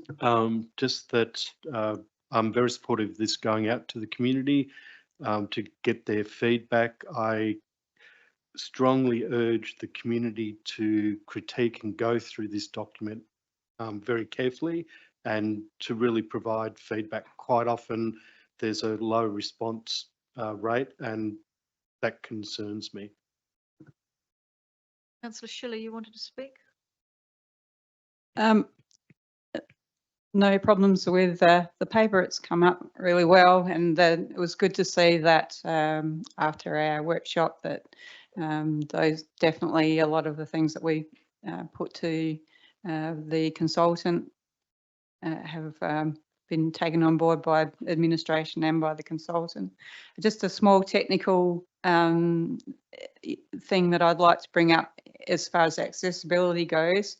When this document goes out, because it's a public facing document, although there's a nice glossy version that's with nice pretty pictures and all the bells and whistles as far as making it look like a nice document, I'd also like to see an accessible version also placed on the website so that people with disabilities can also access this document in a practical way. Thank you. There any further discussion in relation to this document or questions? Councillor Quaremba? Thank you, Mayor. Yeah, I would encourage the community to really get involved in this because If we don't, the state government will make the decisions for us. And I know it hasn't worked out too well in Mount Barker. So I think if we want to keep our community vibrant and accessible to everybody and not flood it with people, then I suggest you jump on board and let everybody know what's going on, because once the floodgates open, it'll be too late. Thank you. I think that's some very good advice, Councillor Quaremba. And I'd really encourage the elected members to also be involved. There'll be listening posts, no doubt, as part of the communication strategy. And if elected members are there, they can help answer the questions that the community might have, because, you know, we are growing as a city, and we really need the community input in terms of where we grow and how we grow and what we need to protect in relation to protecting Victor Harbor and the culture of Victor Harbor. So this is a really interesting discussion paper and consultation, and I'd encourage everybody to be involved with it. Councillor Kemp, did you want to close the debate? There really wasn't any debate there, was there? I'll put this to the floor. All those in favour? Those against? That's carried. Thank you. We now move to 10.2, which is the Arts and Culture Grant Program. And the recommendation is that Council approve the applicants listed below for funding under the 23-24 program. Would someone like to move that way? Thank you, Councillor Henderson. And seconded by Councillor Schiller. Councillor Henderson, do you want to speak to that? There's not a lot I need to say because all of the information has been presented there in the report, but I'd just like to add that they're all very worthy recipients. Thank you, Councillor Henderson. Councillor Schiller, do you want to speak to that? No, does anybody want to speak to that? Councillor Quaremba and Councillor Burns. Thank you, Mayor. I don't want people to think that I'm singling out arts and culture program or any other program. I'm just concerned that as things get tighter and tighter in the budget, we're not spending the money on the things we should be, which is the bread and butter stuff of council, roads and infrastructure. I guess I've got a couple of questions. Firstly, any of our grants, not just the arts and culture stuff, but have any of them means tested, the applicants? Usually our grants are around clubs, sporting clubs, community groups, and we certainly, not that any grant panel that I've been on means test them in terms of looking at how much they are earning individually. But these groups very much are part of our community, and arts and culture is a really important part of our community, and having a vibrant community, our arts and culture play a vital part of that. But no, none of them are means tested as such. Okay, so you could be a millionaire, come in here to council, have something to do with the arts and culture, and then put in for a grant? Arts and cultures grants. Sorry, just quickly, because a lot of these bar one are individual people, so they're not actually sporting groups or community groups per se. I'm just asking individually, if someone comes to the council for a grant. We've got Chris Reed is an artist, and he's got a grant. We're looking at giving him $600 to help with doing an art piece here. The Grand Island Community Band certainly don't have millions of dollars. Mm-hmm. The school, in terms of Sala, they fundraise the money to put on the Sala event. The So Good people are artists, and they fundraise part of getting their grant. The other two are also artists. The Wattle Seed Ensemble is an artist. Tyler Chappell is an artist, and Emiko Artems is also an artist. I don't think that any of them are millionaires looking for millions of dollars from council. No, then sorry, I think you misjudged my question. It's not about whether they're asking for millions of dollars of council. I know beg your pardon. Yeah. Million. I don't think any of them are millionaires. No. Yeah, well, and I'm not going to say who is on that list, but I know one of those people, and she could probably avoid half a Victor. So my question is, do we need to start means testing to make sure that the money is not just necessarily going out to people that ask for it, but people that actually need it? Through the Mayor, if I may answer your question, the council has policies in regards to its arts and cultural grants, and it has guidelines and criteria that this council has endorsed. Okay. So no, it doesn't means test, but the funds have to be actually utilised for an arts project that actually is shared within or gives back to our community, supporting arts and celebrating arts within our community. So the applicant needs to meet that criteria. There are terms and conditions which the applicant needs to sign and adhere to, and we have an obligation to ensure that they expend those funds on what they actually applied for. It's not a matter of giving the funds to the individual to go off and spend on their merry way. It's for the delivery of a specific project which they have declared, and they do a declaration that that's what they will deliver as part of that grant funding. Yep. So it's in accordance with council's policy and guidelines. Once again, I understand the policies. All I'm saying is that there are potentially people on this list that have more money than they know what to do with, that are actually asking for money under our guidelines.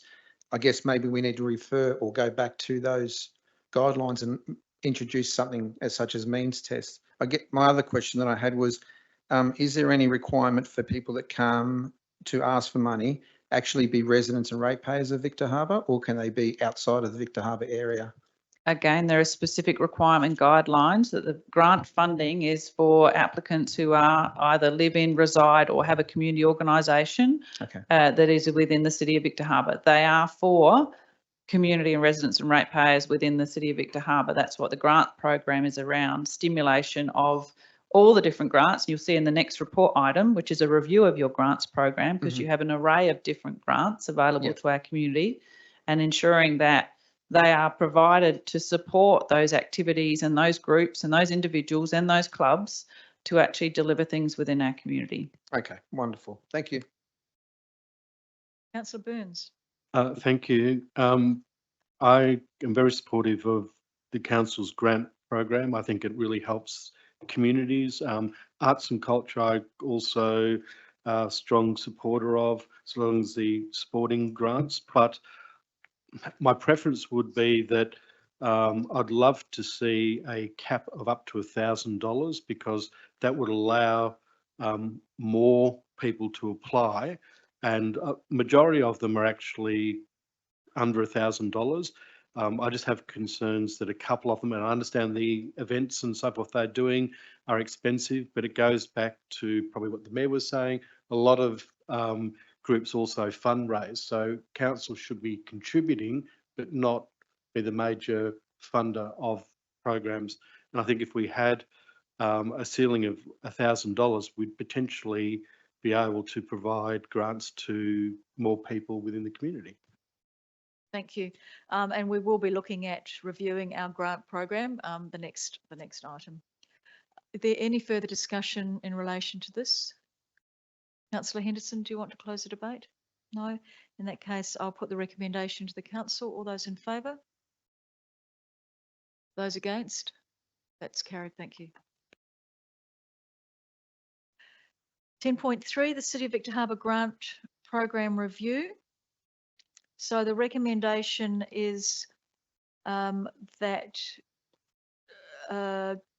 but did you want to, I've got a note here that you are looking at perhaps adjourning this for a workshop, Councillor Schiller. No? No? Okay. I must have got mixed up. That council support the proposed community grant guidelines that's provided at attachment B, and endorse the necessary changes that need to occur at the current grant structure to enable its implementation for the next financial year, and that a further report be brought back to council for delegations and revocations of existing policies. Someone like to move that way? Thank you, Councillor Henderson, and seconded by, thank you, Councillor Kemp.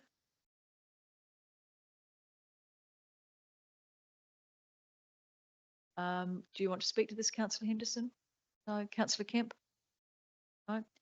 The other thing that and it should just come to me while I've got written down here, adjourn and have a workshop, is that might be another alternative is if this recommendation doesn't pass, that it's the grant program review has done in a workshop before it comes back to council. So, but we'll go with this recommendation first. Does anybody want to speak to it? Councillor Burns? Thank you, Mayor. I would be supportive of a workshop. I have read through this, and my only concern is I think the amounts, I would just like to see a slight decrease in the amounts given our financial situation. And I just don't think we can be as generous as what we have been historically, given that we're running deficits and have financial challenges ourselves. And I think the community would understand that in hard times, council trims back, and in other times we can be more generous. So again, I'm not sure I can support this with the figures shown. The program and everything else I'm fine with. It's just the figures I think are still too high. And if it means doing a workshop, I'd be supportive of that. Councillor Quaremba? Thank you, Mayor. Yeah, I would concur with Councillor Burns. I think the greatest good we can do for our ratepayers right now is put a little bit more money back in their pockets and let them decide where the money goes. I'm quite happy to have a workshop on this to flesh it out, but I won't be supporting the motion as it stands. Any further discussion? No, Councillor Henderson, do you want to, Councillor Henderson? Yes, sorry, do you want to close the debate? No? In that case, then all those in favour? And those against? That's carried, thank you. 13.1, minutes of council committee meetings. The first one is the Audit and Risk Committee meeting minutes and summary. And I'd encourage members to read the summary as well as the minutes. The summary is a new, something new that's been added to the Audit Committee, Audit and Risk Committee minutes. And I think it's something that when SCOSA recommended, it's legislated in the Act now that the independent people on the Audit Committee provide a summary for the Audit Committee, and I think that that's a great idea. So I'd encourage both those people that are listening online who are interested in audit and risk, and also elected members who aren't able to get to the Audit Committee to read the summary. The recommendation is that Council receive and note the minutes, and that Council also receive and note the summary. Do I have a mover that way? Thank you, Councillor Quinton. And do I have someone to second that? Thank you, Councillor Mackenzie. Do you want to speak to that? No, no. Does anybody want to speak to that? Councillor Burns? Thank you. Just to raise that I was interstate at that meeting and couldn't attend. So I, whilst all the minutes and summary may be correct, I don't know. So I have no choice but to vote against it, but it could be fine. It's just I wasn't here, so I don't know. Councillor Quaremba? Thank you, Mayor. Just a couple of questions. There's a statement here. It says the council needs to consider mechanisms to ensure that it meets its asset renewal program. Can I have a definition of what exactly is mechanisms? Is it rate increases? Is it selling off assets like Alexandrina Council have possibly noted in the advertiser this weekend? What mechanisms can we do to make sure that we meet our asset renewal program? Kelly, can you answer that? You can both answer it. Thank you. Through the Mayor, there's a couple of different ways that council can look to do that. Some of it is around having regular reviews of our asset management plans to ensure that the most pertinent projects are in the right order. Secondly, it's resourcing and funding with budgets, those items that are due for review, due for renewal over things that are new and add to our existing base. So it's making sure that those items that are due for renewal and are at a condition where they need to be replaced are adequately funded. And some of that, yes, is around rates and how rates are raised and how much rates are raised by in order to fund those renewal programs into the future. So essentially the process that we go through at the moment is one of the mechanisms that council can use, but the decision around what the final budget looks like and what projects are included is the Chamber's decision. Okay, and I guess further to what you said about making sure that we assess our assets at the correct time, haven't we just pushed out some of our asset renewals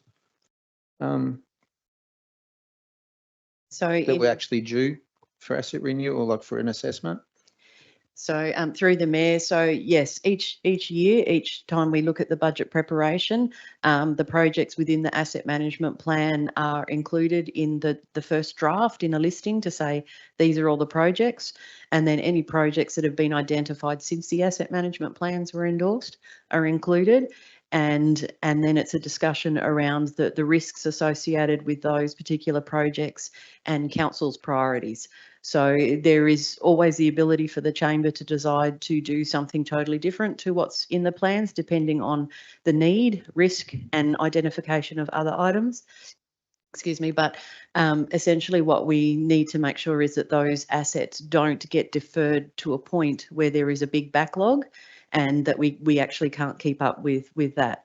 The asset management plans will be reviewed again later this year in terms of what that looks like and what those projects that have been deferred, where they need to slot back into the plans. Okay, so which of the assets, major assets, are that have been pushed out? Because obviously we've got a pretty big decision coming up regarding the sporting precinct, which is a. Councillor Quaremba, can I just remind you to speak to the recommendation? We're not talking about asset management plans at the moment. We're talking about receiving and noting Okay. minutes. I'll speak to that later. I guess my other question is obviously, you know, the committee has raised, the Audit and Risk Committee has raised that rates by CPI will not sufficiently fund an increase in asset values. And I know Councillor Schiller tried to raise or put a motion up to raise them from 6 to 7.5 before the consultation went out. Do you also share that feeling that we aren't raising enough, or, you know, CPI will not be enough? Through the Mayor, I've been quoted in the paper as saying such. Well.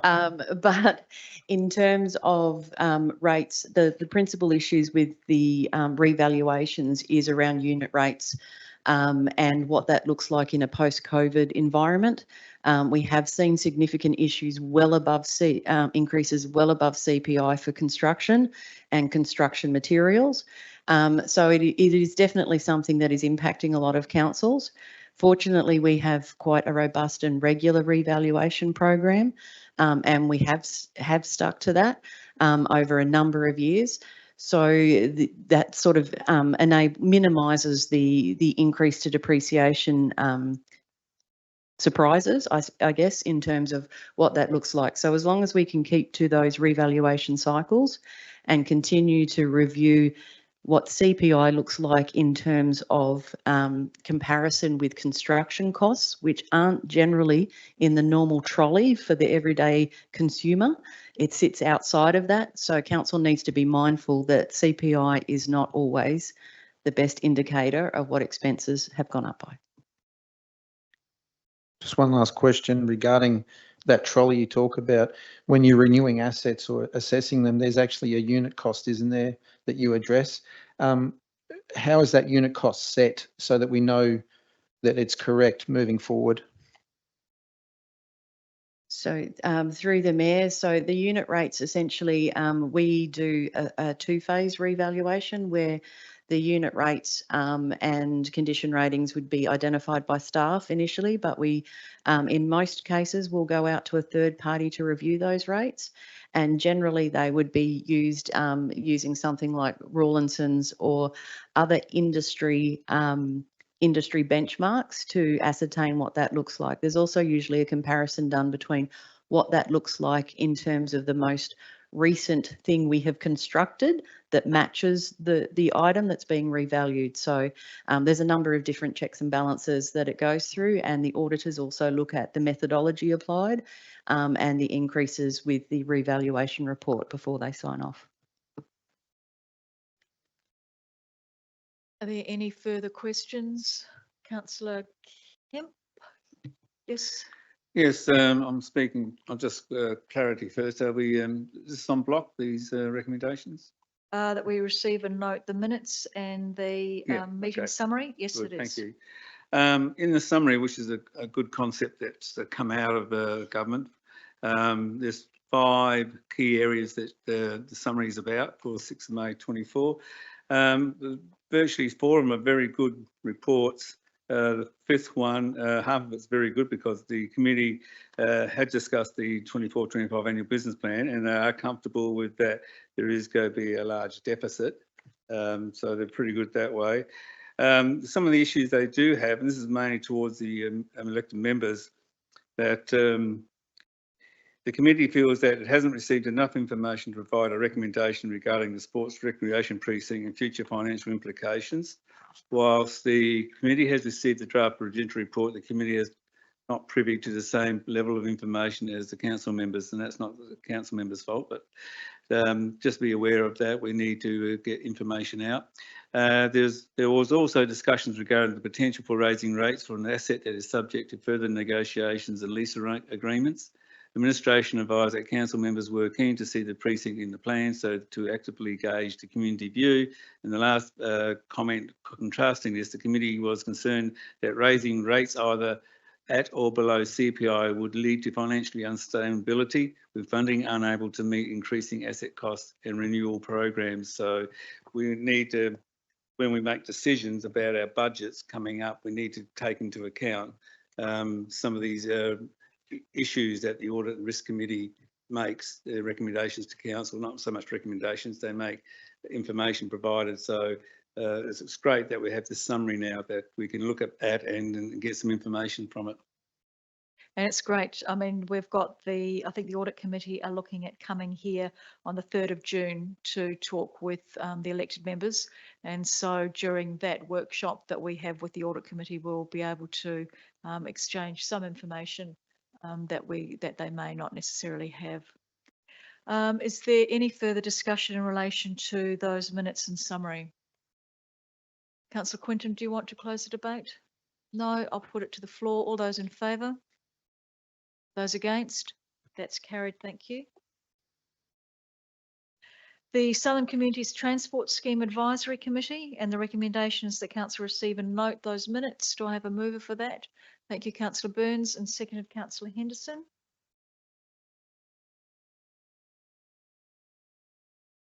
Either of you want to speak to those minutes? No, other than that, it was a good document. Does anybody have any questions about the minutes? I'll put it to the floor then. All those in favour? Those against? That's carried. Thank you. The Fleurieu Regional Community Services Advisory Committee meeting. The same thing, council receiving and noting the minutes. Burns, thank you, and Councillor Henderson. Do either of you want to speak to them? No. Does anybody have any questions or want to speak to them? All those in favour? Those against? That's carried. Thank you.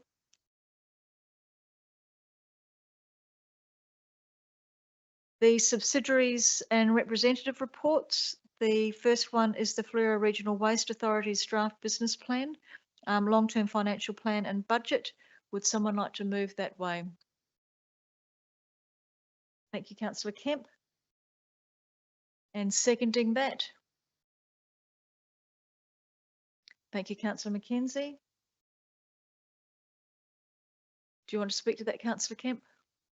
Yes, it'd be good to see Fleurieu, actually reduces the cost to councils, and they're trying to find efficiencies as much as they can, but they do a good job in collecting our rubbish and our FOGO and our recycles. So I guess that's something that we need to keep moving and keep having. So.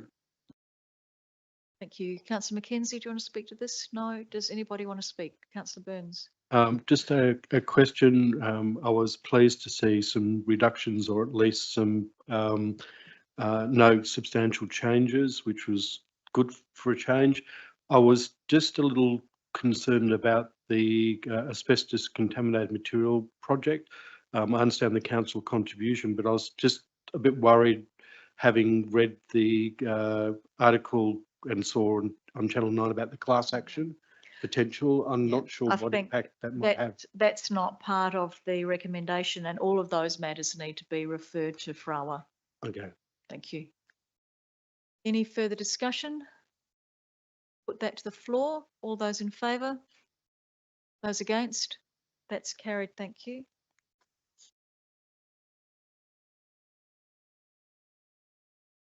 The Fleurieu Regional Aquatic Centre Authority, the draft annual budget. Councillor Schiller. I'd like to propose a formal motion to adjourn the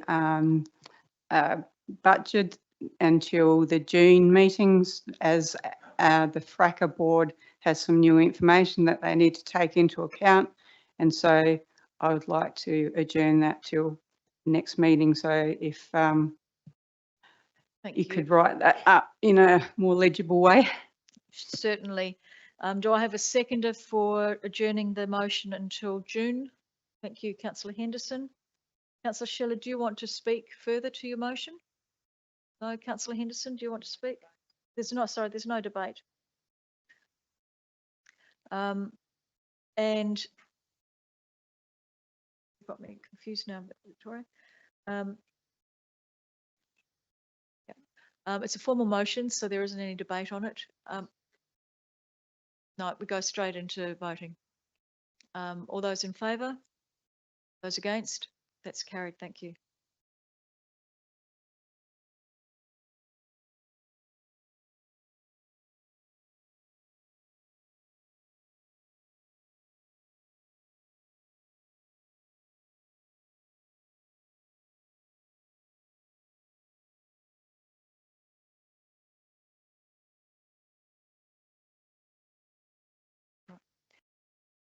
We now move to the Victor Harbor Horse Tram Authority, the March budget review.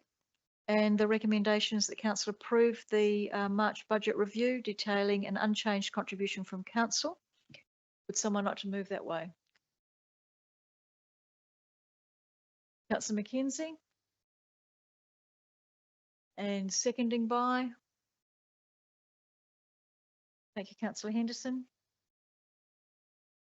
Councillor McKenzie, do you want to speak to that? Councillor Henderson? Does anybody want to speak to that? Councillor Burns? Thank you. Whilst I've done some excellent work, I can't support this because I would have loved to have seen even a 5%, 10% reduction each year, given that they're making quite healthy profits now. And I think there should be a proportional reduction each year on council contribution if they're able to fund a lot of the operations and things themselves.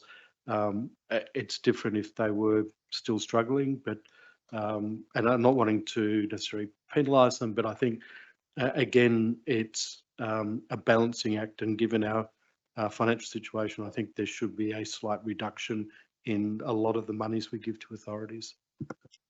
Councillor Burns, does anybody else have anything they want to add? Councillor Kemp? Yes, I'm in agreement there with all the VIP finished in late 23. Yes, it's only been operating for 5-6 months, but because they have a range of surpluses, which we gave them $100,000 back out of 168,000. Still, again, we're not reducing our 365,000 contribution. So I think the board of the Horse Tram Authority should start making amends. I know the FRACA does make amends and try and reduce the deficit, their council contribution. So I think the Horse Tram Authority's had a good deal to date, and I think they need to start answering to the council. Any further discussion? Councillor Quaremba? Just a question. I know there has been some discussion about bringing in KPIs for our subsidiaries. Is that still something we could possibly look at? Sure, we can look at that in the future. This recommendation is about endorsing the budget review. Yeah, but yeah, okay, that's fine. Any further discussion? Put it to the floor. All those in favour? And those against? That's carried. Thank you. There are no matters of urgency. There is questions on notice. Have you got those questions? No questions on notice. And questions without notice. That's the one I'm thinking of. Councillor Kemp has got a question without notice. What authority does the CEO or the mayor, do you want to say your question, Councillor Kemp? What authority does the CEO or mayor have to prevent questions without notice from a councillor on behalf of a ratepayer? Council refused to take a question on notice where the questions were referred to the mutual liabilities, or can council refuse to take the question on notice where the questions refer to the mutual liability scheme? At the Voting Advisory Committee meeting, I believe Jodie Roberts made a statement about a large rock in the channel, which could be a threat to boats. If this is correct, why has council not removed it? I'll take them on notice, Councillor Kemp, and get back to you. Motions on notice? Sorry, Deputy Mayor, I had a question without notice. You have a question without notice? Yep. So my question is, what level of engagement do the markets that we currently help facilitate, what level of engagement do they have between themselves, or is all communication strictly through the administration? I'll take that on notice, Councillor Quaremba. Can we have that minuted as well? Or do I have to put up it has to be a motion for it to be recorded? Yep, does somebody like to second your motion? Thank you, Councillor Burns. All those in favour? Those against? That's carried. Thank you. And I'll take that on notice. If you'd like to write it down so that and send administration question, then they'll be able to answer that for you. Sorry, I've got a question without Councillor notice. Mackenzie, yes. Yeah, a bit of a different topic, but have we at council looked at installing a disability friendly or wheelchair accessible swing in any of our playgrounds recently or before? My understanding is no, that when the George Fisher Playground was looked at, what they were looking at was not just a swing that would go for people with physical disabilities, but it was an all accessible swing. And I know that at that time there was lots of debate in the chamber about whether a swing that you actually had to get a lock for and a wheelchair could go in to it and then you unlocked it. Instead, they have got those wide swings that that people can go on. But yeah, so that's my understanding of that history. Jodie, you might want to, you were there at the time, give more information to that. Thanks. Through the Mayor, it was considered at the Disability Access and Inclusion Committee and found that it was actually not inclusive because you had to get a key to use it. So as the Mayor mentioned, looking at introducing components of the playground that were inclusive and accessible, like the basket swings. Cool, thank you. And then just on that as well, in regards to playgrounds, is there a reason why half of, say, that one down on the foreshore there, only half of it is completely fenced in? And like other playgrounds around the place, is there any rules around the reason why they need to have a fence the entire way around or just half a fence? Jodie, I'm not sure about that one. Thank you. That's also been discussed at the Disability Access Inclusion Advisory Committee. There's no requirement to fence playgrounds, but the committee have asked that a couple of playgrounds be considered, and council administration are considering based on the feedback from the Disability Access Inclusion Advisory Committee. Obviously, it comes with a price, so there'll have to be a capital bid for fencing. Thank you. Thank you. Councillor Burns, you have a question? Thank you. Just a question without notice of the CEO. As I was away, I was just looking for an update. Early this year, there was a dog attack and the owners were given notice of destruction and I think it went to a tribunal or it was being contested. What was the outcome? The dog has been destroyed. Okay, thank you. Any further, another question without notice. We're on a roll tonight. There's plenty coming. No, just this one. Just regarding obviously the letter we've all been handed earlier on tonight. What we've been handed? There was a letter given to us by a community member, and I just want to know what level of legal coverage does elected members have regarding a class action, if that can be taken on notice? And can I get it minuted as well? Do we have to vote on that again? So, yes, we do. Okay, that's it. Yep, Awesome. If you'd like it minuted. All right, thank somebody you. want to second that? Thank you. And all those in favour? Thank you. Great, thank you. That's carried. Any further questions without notice? No, we move on to motions on notice, and councillor Quaremba, I see that you've got a motion on notice about the City of Victor Harbour holding a workshop with the council's Audit and Risk Committee. You've said no later than a week after the ordinary council meeting. Yep. So next week. I know that they are coming and looking at the 3rd of June to talk to us, which I know was the earliest they were able to come. Okay. Do you still want to have your motion? I guess, are we doing any financial decision making prior to that date? Through the mayor, not between now and Monday, no. Perfect. I'm happy for that amendment. That amendment? Sorry, did you say that? Oh, sorry. Oh, so what? Sorry. I'll withdraw the motion. You'll withdraw the motion? Thank Yep. you. Thank you. And there are no motions without notice. There are. Yep. Sorry, my motion stated that we will be doing this not in confidence. Is that what's going to happen at this meeting? Through the mayor. So any workshop or briefing that is called, even if it's a resolution of the chamber, I'll determine if it may be partly open to the public and partly closed. If you want to talk about confidential matters, then I need to close it. Okay. So my intention is actually the majority of it would be open to the community.